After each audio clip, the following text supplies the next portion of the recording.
Washington, D.C. There are only 46 days until Election Day, and the Harris-Walz campaign is struggling to appeal to a group of voters that could determine the outcome of the election. And okay, but one thing that you're not going to be talking about it because the Republicans seem to not give a fuck about that. I mean, we know that there were conversations about this with the campaign strategist, but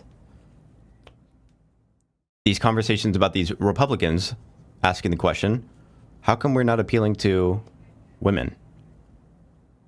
There's a good answer for that. There's nothing they can do about it. But that question, how come the right wasn't able to appeal to women? What is that? that is men.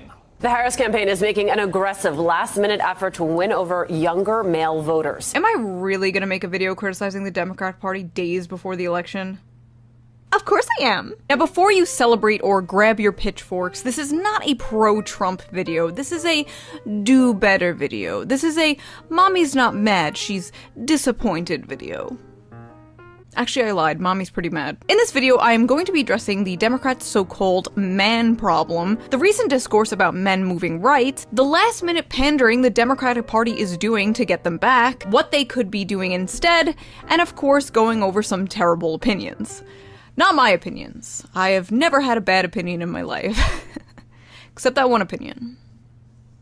We don't talk about that one opinion. In a world where it seems like everything men do and like is toxic, from eating meat to working out to even having a beard. Oh wait, that reminds me. Before we— No one thinks that.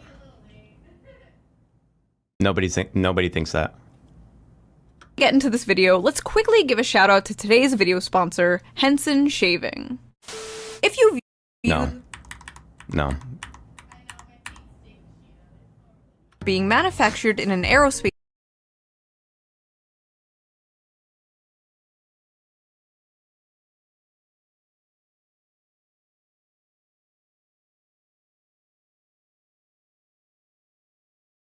machine shop that built parts for the International Space Station. This precision allows the blade— Bro, why? free shave once you on Henson. So head over to hensonshaving.com with your purchase of a Henson. I'm sure it's a fine. I'm sure it's a fine razor. Let's get back to the video.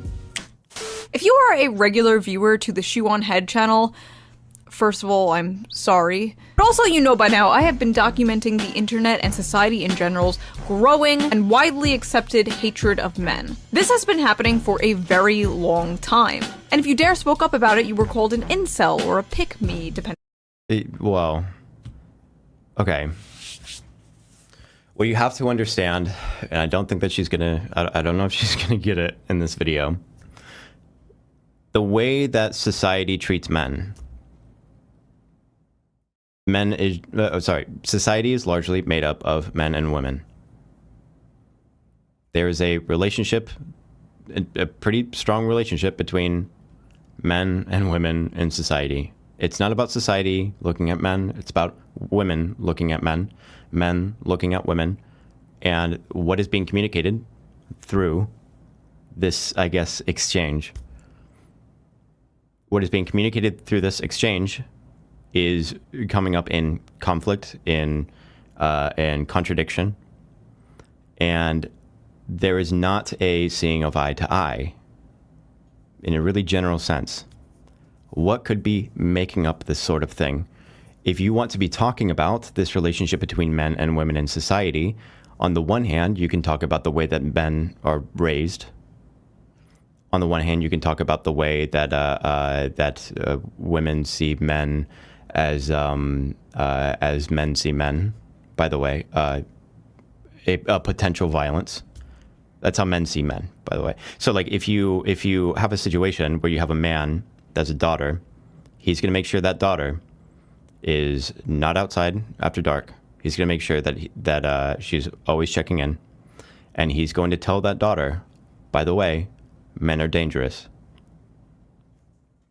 This is a conversation that every father basically has with their daughter. So that is being communicated to women, by the way, by men. Men communicate that to women. It's not something that women made up. There's also a relationship of how men view women as particular kinds of roles. as either sexual objects, maternal objects, caretaker objects, etc. And not even necessarily and that's not to say that like every single time you look at a woman in a sexual way that it's a bad thing, or every single time you look at a woman in with that kind of lens, it's a bad thing. But like these are dynamics that exist between men and women. If you're not going to understand that dynamic as a sort of exchange, you're not really going to understand. On your gender. But seemingly, almost out of nowhere, there has been a change of heart. You know, I think men are in crisis, actually, in this country. I think that plays out different ways. But I think we need to have a real conversation about that. Wow, that's interesting. Mainstream media talking about this? I wonder why they care so much now. Democrats fear Harris losing too many male voters to Trump. Oh. Signs have been mounting that, for the first time in recent decades, Democrats may lose majority support from young men in 2024. The risk to Democrats is that this is not just a one-time fluke, but an indication of growing trouble with men in coming elections. Democrats can celebrate the support they are getting from young women, but they also need to take the disaffection of young men seriously, engage them directly, and respond to the visions of manhood and masculinity that Donald Trump and J.D. Vance are offering. Alright, Kamala, you got 2 weeks to reverse anti-male propaganda and resentment fueled by our government, media, and institutions. Whoa, what a crazy way to frame this. How you gonna do it? Harris campaign creating space for white dudes. Oh! Okay, really quick. To take the disaffection of young men seriously, engage them directly, and respond to the visions of manhood and masculinity that Donald Trump and J.D. Vance are offering. Alright, Kamala, you got 2 weeks to reverse anti-male propaganda and anti-male propaganda. Resentment fueled by our government. Fueled by our government. Media and institutions. Media and institutions. What she's talking about is people that are sharing outrage bait on Twitter.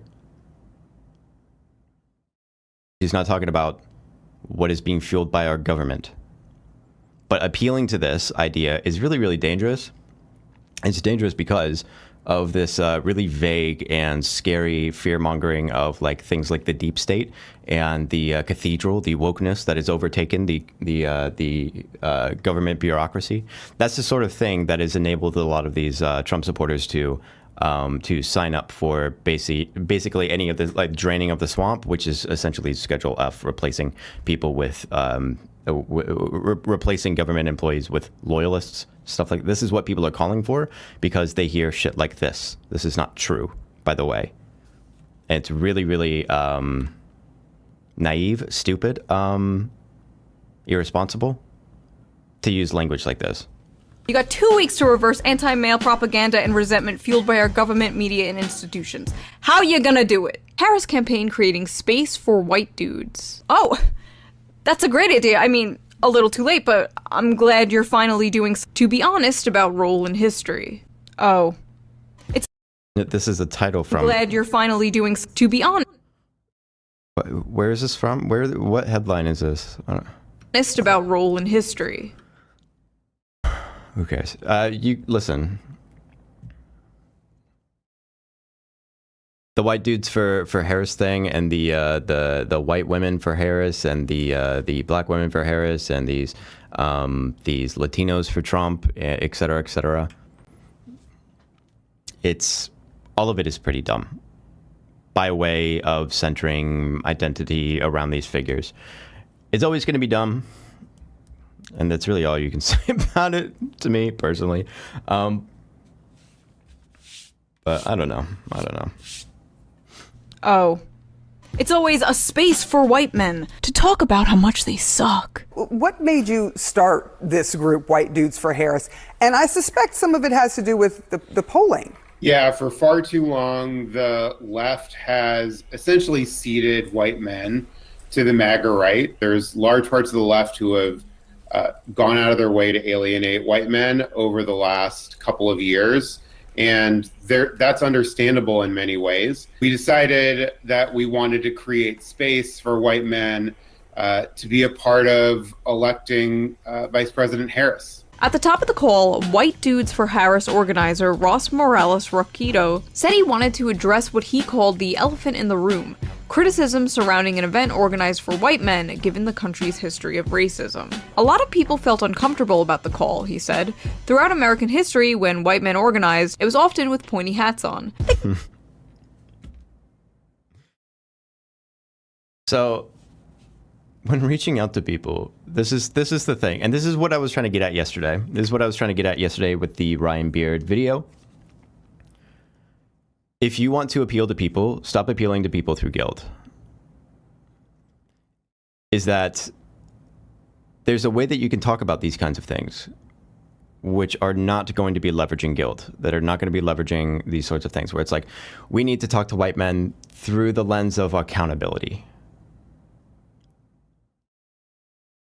You're missing everybody. It's like, that's not doing this idea that like, okay, we need to do better by reaching out to these groups of men and white people,